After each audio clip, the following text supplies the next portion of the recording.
Hello mga ka-electronics. Welcome back. Ito na yung loob ng inopen na natin tong Onkyo model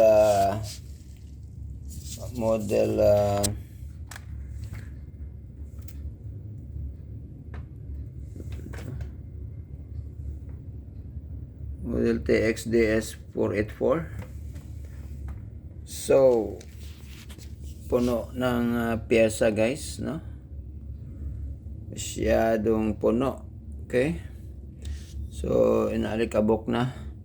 So, yun kanina, yung sa first video natin is mayroon siyang standby, pero wala siyang display.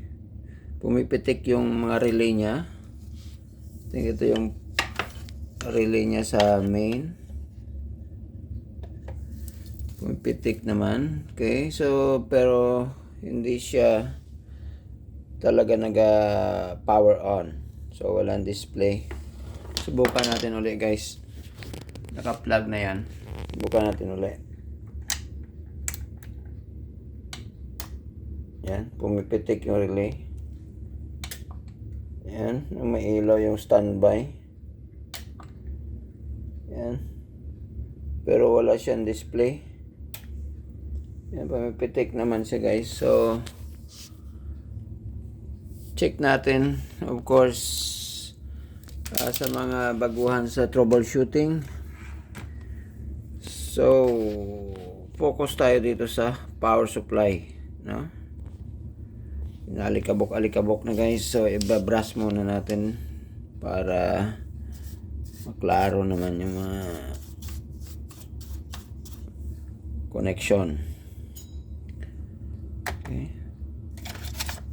Okay, off muna natin. Mahirap na guys. Baka madido tayo sa kuryente.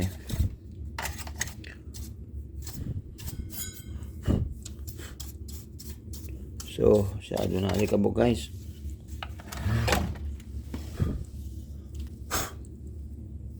Yan, medyo okay na. So, titrace natin. Ito yung taas ng power ng transformer. Ito yung mga connection output ng transformer. Okay. Ito yung primary. Ito yung secondary output.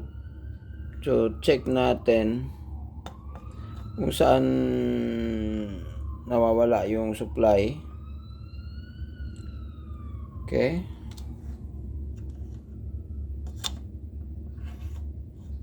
So,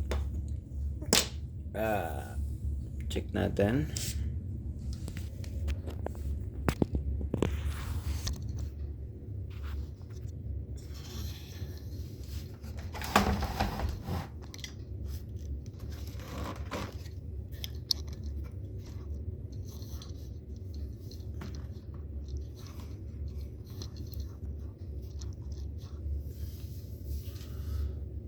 Okay guys, mag-voltage checking tayo.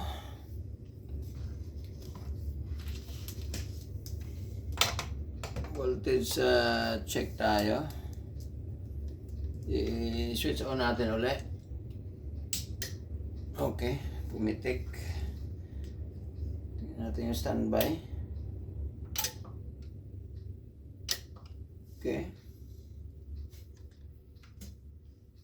Tingnan natin sa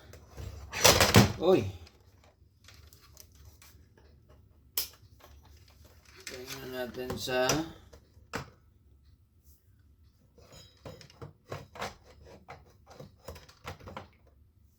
ito. Tingnan natin sa output. Masyado maliwanag. Naka-easy tayo guys sa range natin sa multitester. Isa-isahin natin. Check muna natin yung input dito. Kung hindi ba nawawala yung input. Okay, mayroon siya guys. Mayroon siyang 120 volts. Check natin dito sa output. Babaan natin yung range natin to 50. Okay, mayroon siyang nasa mga nasa mga 35 volts. Okay, ito yung main supply ng amplifier. May center tap, so okay naman.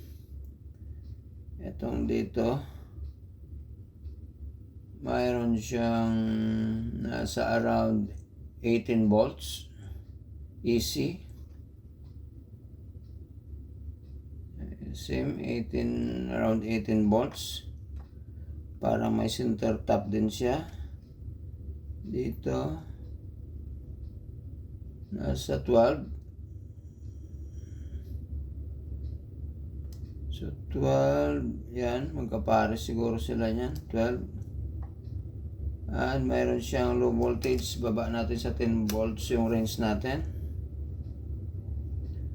So, I think ito yung standby niya. Around 5 volts.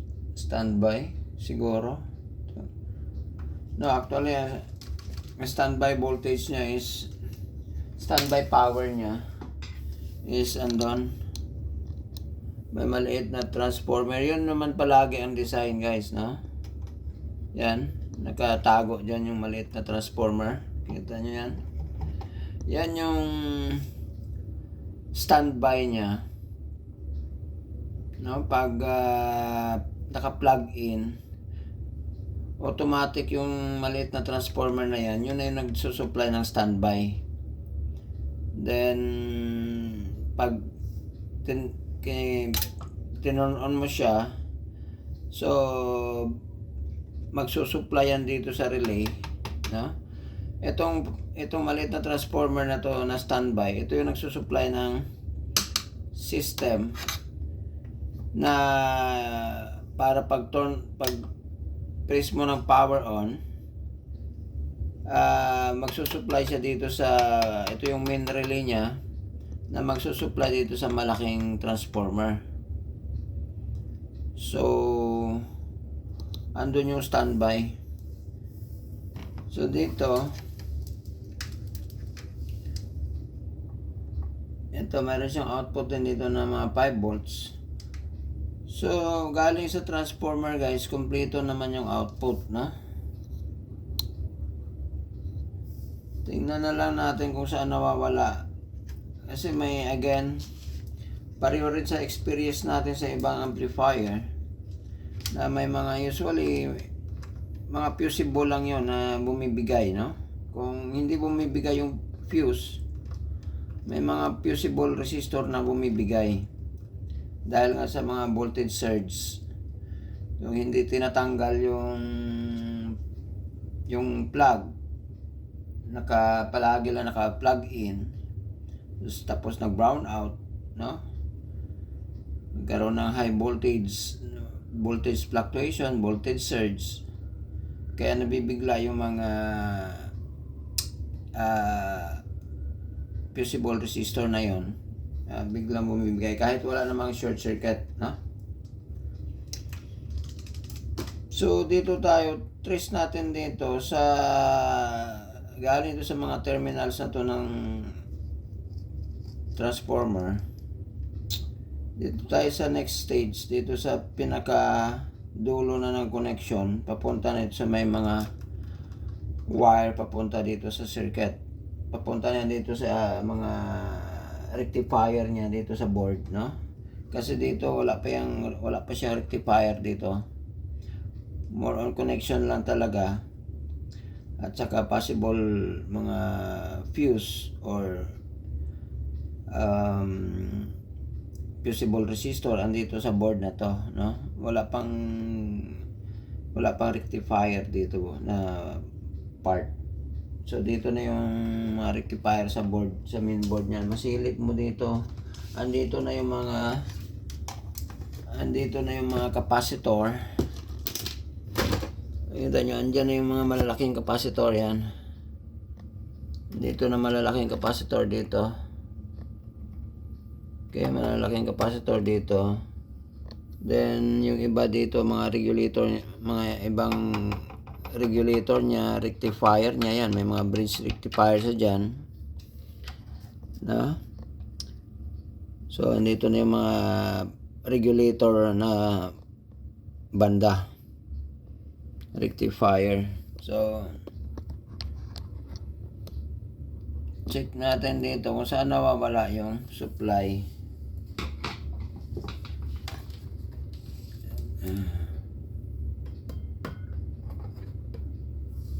Okay. So, galing dito sa mga output, direct output ng transformer sa mga pins, kumbaga ng mga ng transformer, mga output niya. Trace natin saan nawawala yung voltage hanggang makarating dito sa mga wires papunta na sa board. So, magme-measure tayo. Taas natin ulit yung range natin to 50. Galing dito sa terminal, papunta mismo dito sa mga wire kung saan nakakonect yung mga output ng transformer. Saan siya nawawala? So, dito meron siya itong pin na to. Next,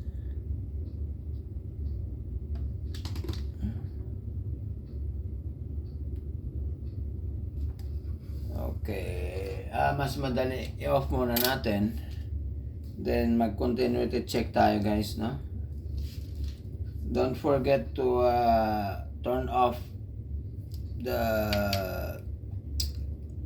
circuit or the unit kung mag-check kayo ng continuity or magre-resistance reading kayo, whatever, no? Dapat walang power. Sigurado naka-unplug or naka-off talaga yung main power, no? So, range natin sa times 1 range, resistance range, no? Times 1. Check natin yung tester natin. I-calibrate natin. Okay. Yan na, naka-zero na. Then check natin yung mga continuity, no? Kung dumadaan man ito sa mga fuse or fusible resistor, so makikita natin saan mapuputol. So umpisa tayo dito sa pin na to, saan yung kadugtong niya dito. So meron yung next kadugtong niya dito, meron din. Next, parang may dinaanan siya na jumper or what. Okay, meron din. Next, meron. Ito parang may jumper or ano ba to, resistor din. Okay, may mga resistor dito sa ilalim guys, marami, no? Mga ito kasi kinakapa ko lang, no? Kasi hindi ko mahirap pa baliktarin tong transformer, no? Well, pwede man ito mabaliktad. Well, baliktarin natin. Pero kahit hindi na, tatanggal pa tayo ng screw guys, no? Dito na lang kung malaman natin pag may open na fusible, wala nang continuity, bunutin na lang natin. Okay? So next is ito. Meron naman. Sunod, ito may putol yung linya, tapos may nakasolder na dalawang paa, posible may resistor dito. Okay naman, no? Okay naman. Next. Okay din. Next. Dito guys, wala na dito sa to.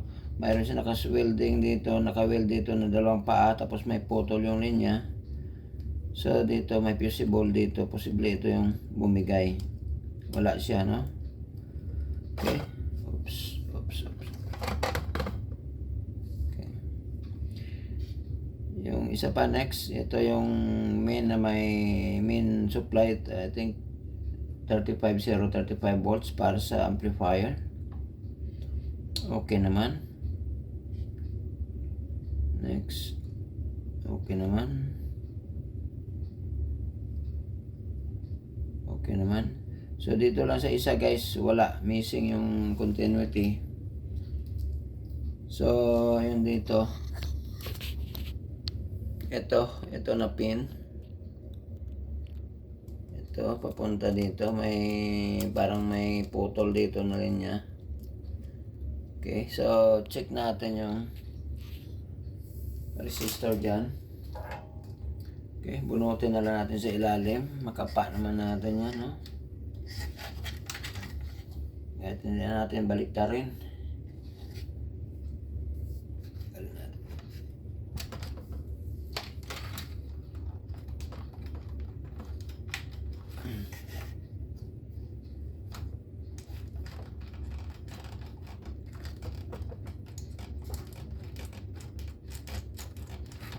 Hirap.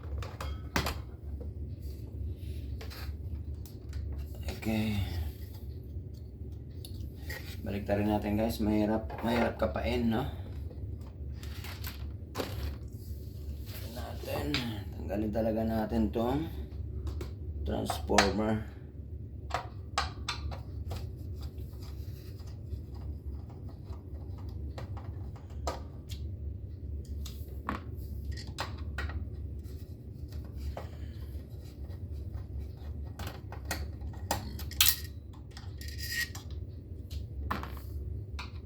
Okay. So, yun. Pag ganun yung mga trouble guys, focus muna kayo sa power supply, no? Huwag muna kayo sa ibang section. Focus sa power supply kasi posible talaga doon ang umpisa ng trouble niya. Okay. Bigat nito ah. Tanggalin muna natin ito. Ito siya guys, ito na resistor guys, oh. Ito na resistor, oh. Yan, oh.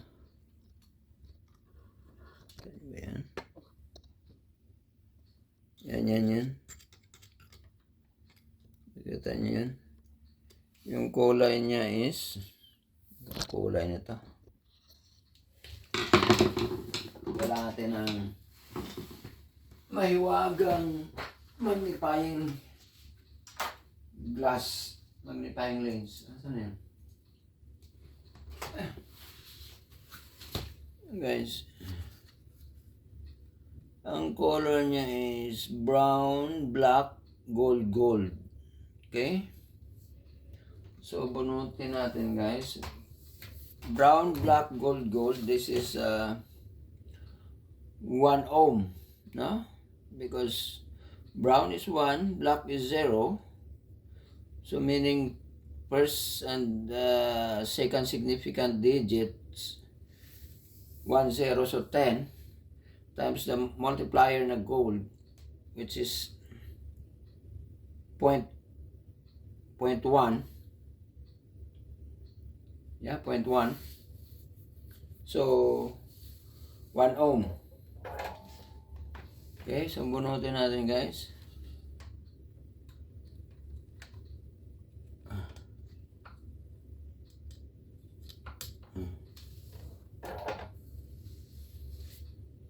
Ito siya guys.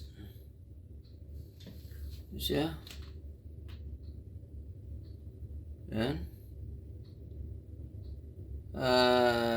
Brown, black, gold. So 1 ohm yan. Subukan natin i-replace. Tayo na 1 ohm dito sa mga resistors natin.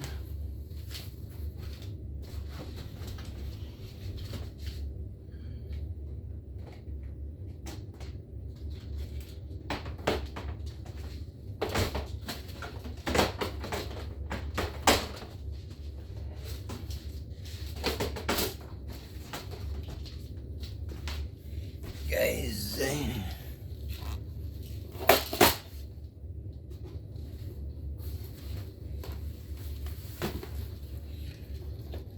so hanapin natin 1 ohm dito. So sa mga resistors natin, Walang 1 ohm dito na box. So, next box natin. Ito, mayroon tayong 10 ohms, 1K. Matataas value dito, so wala pa rin. Ito, mayroon tayo ditong 75 ohms, 15 ohms. Wala pa rin guys, malaking value dito. Next na box natin. Ito guys, mayroon tayong 2.2 ohms. So, mayroon tayong ito guys, 1 ohm. 1. Okay. So, isa. Okay. So, ayan guys, 1 ohm. Tatlo na lang yung natira natin sa 1 ohm guys. Kailangan natin ng another stock.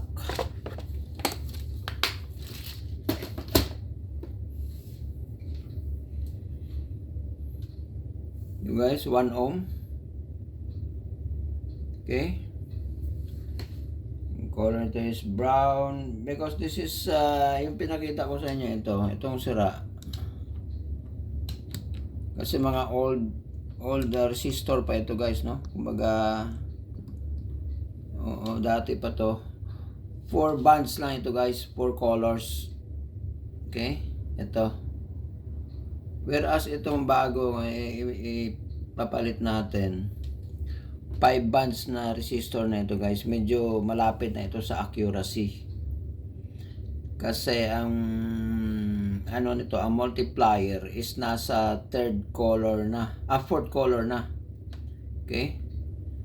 So mayroon na siyang first significant digit, mayroong second significant digit, mayroon siyang third significant digit, at saka magkaroon ng multiplier and tolerance. Kaya 5 bands na siya guys. So pareho din ang pagbasa, no? First, second, third significant digits pa yon. Whereas sa old na resistor, ito, first, second lang yung significant digits dito. Then the third is multiplier. Ito, tatlo yung significant digits, first, second, and third color. So, ito ang kulay niya. Kailangan natin ng may wagang magnifying glass. Kasi liliit na guys. Brown, black, silver or gold. Then brown. So, I think silver. Parang puti no? So, kung babasahin natin, brown is 1, then black is 0, so bali 100 per second and third digits. Then times silver is 0.01, right? That's the multiplier. So that's 0.01 is 2 decimals. So yeah, that's correct. 100 or 100 times 0.01 is 1 ohm. Then the last color, the fifth color, is brown. This is 2% tolerance. 1% tolerance, I think. No, makalimutan ko na guys. Kailangan natin i-review, no? Basta mababa ang tolerance kasi dito, kung itong brown is 1%, plus and minus 1%, ito kasi dati, itong old resistor kasi, dalawa lang ang tolerance nito, silver and gold. So pag silver,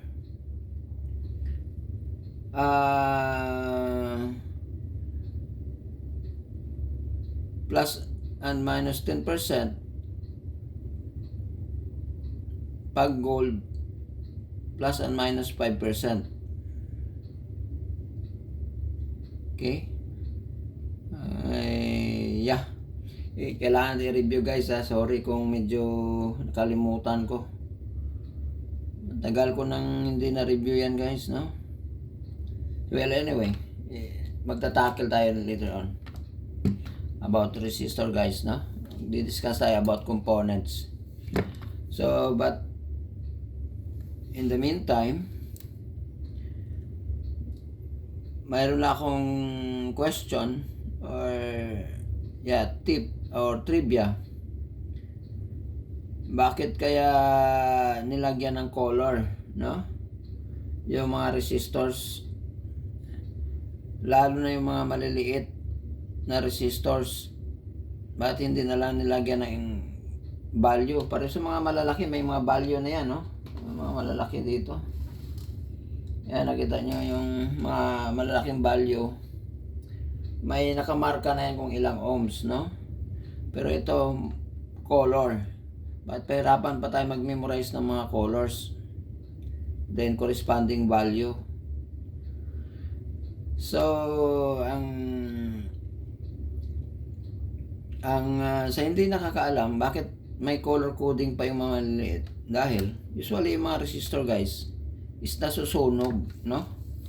Diba, ang trabaho ng resistor is to limit the flow of current, no? To oppose, limit, control the flow of current.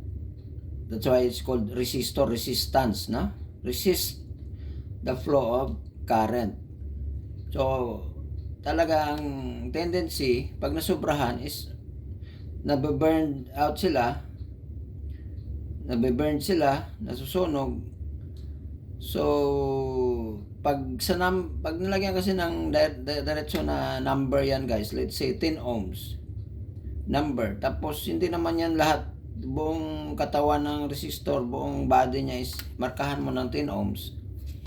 Kaya pag halimbawa sa kabilang side nilagay ang 10 ohms, tapos na timing doon nasunog na portion, hindi mo na ngayon mababasa guys, no?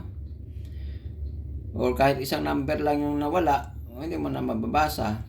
Whereas sa color guys, naka-round kasi yan sa body niya, no? Nakaikot sa body niya yung color. So kahit ma-peel off pa yung kabilang side, o masunog pa yon, sa kabilang side, makita mo pa rin, may kulay pa rin, no?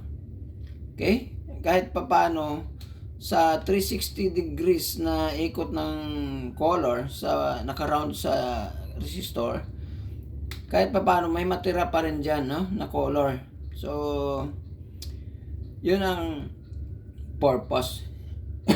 Bakit naka-color coding pa itong mga maliliit na resistor guys, no?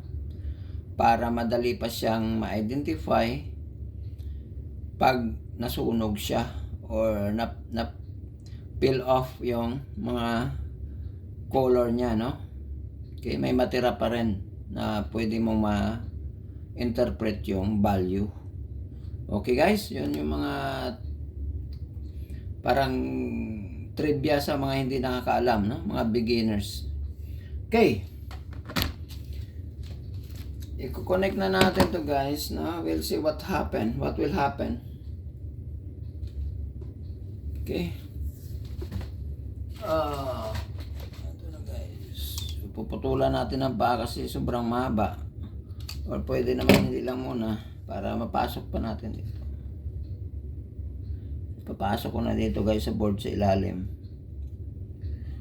Pwede rin dito sa taas na lang, pahirapan pa natin, no? Pero lang para hindi pangit tingnan. Okay. Tutulan natin ang paa.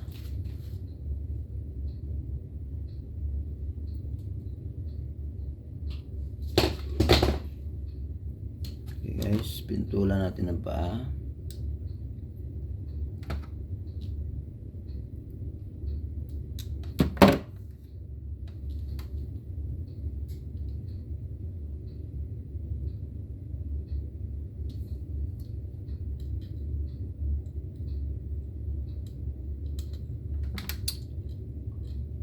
Hindi mahanap yung butas nito guys.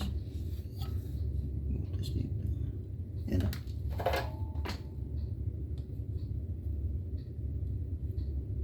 Okay.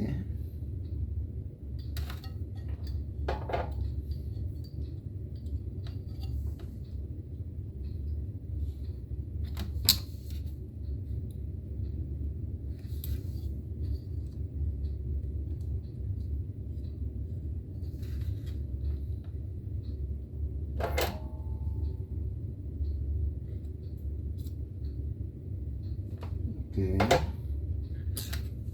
Ayan na guys. Nalagay na natin.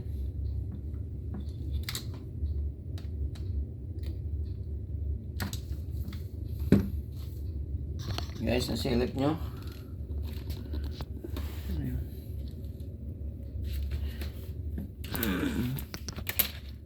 So guys, andyan na. Yan. Yan na yung resistor guys. Ito na.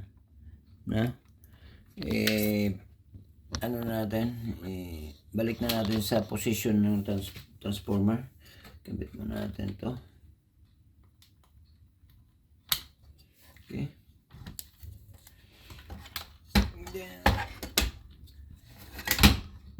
Yan. Wag lang muna natin i-screw guys. Saka natin i-screw. Testing tayo muna. Then, lagyan natin ng speaker guys para tingnan natin kung andar na guys. Center.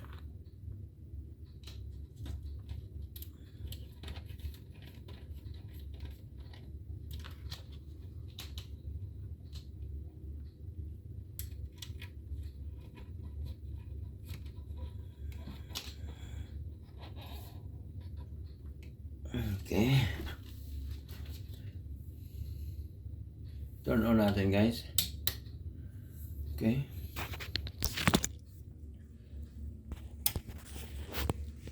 Okay guys. So yan. Nakikita nyo guys. Nag-power na kagad. Naka-on na kasi. Off muna natin ulit. Off on. Okay. Yan na. Off ang soft touch power. Yan, on. Oh my goodness guys, meron na. Yan. Naka 97.3. Channel natin. Uy, umurong yung hindi nag-short circuit guys. Nag-move yung transformer natin. I-bolt muna natin kahit isa lang guys, delikado.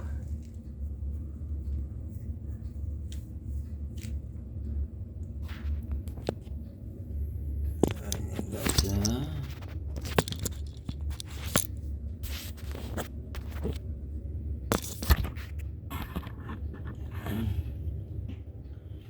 Screw na.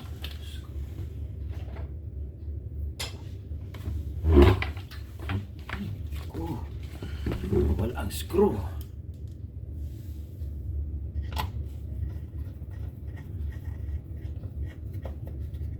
Okay. Yan guys. Yan na. So, iangat natin konti guys. Yan. So, speaker. Stereo. Speaker AB stereo.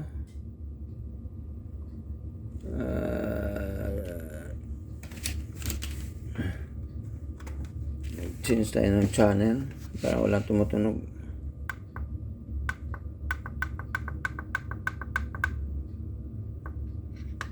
Okay, 98.3 0.1. Walang sound guys. Tingnan natin ang antena. Minsan kailangan ng antena guys. Antena nito. Antena.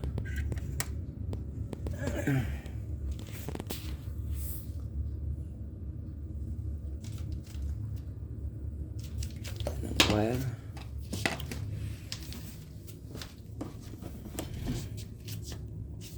Ito na lang, tester.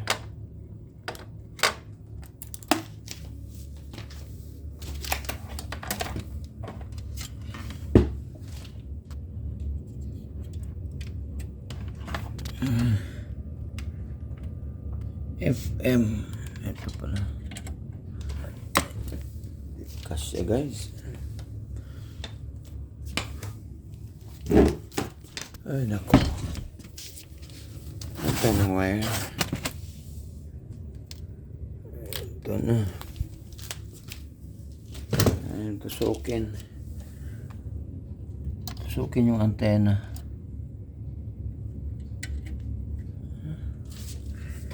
Wala pa rin tunog.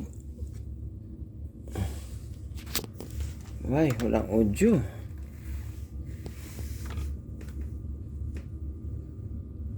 What's wrong?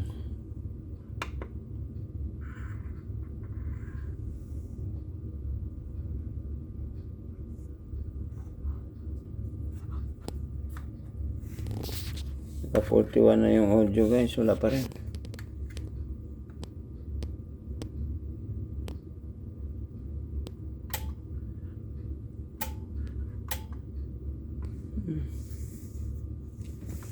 Walang audio guys. Okay na yung power, walang audio. Okay na yung antena natin.